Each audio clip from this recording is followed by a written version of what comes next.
Hey guys, today I'm going to show you what's in my makeup bag slash hair bag. So let's see what we have in here. We have eyeshadow and eyeliner, which would go in the liquid bag because eyeshadow has to go in the liquid bag.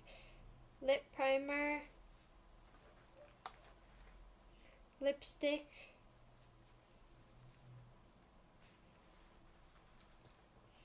another lipstick,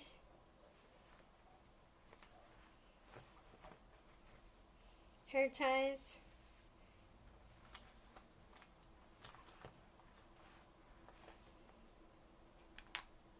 earplugs and hoop earrings,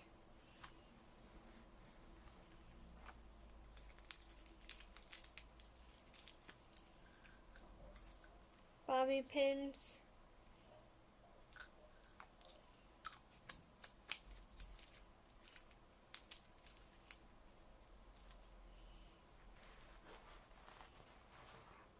another hair tie,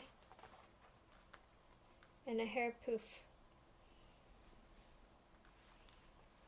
And that's it.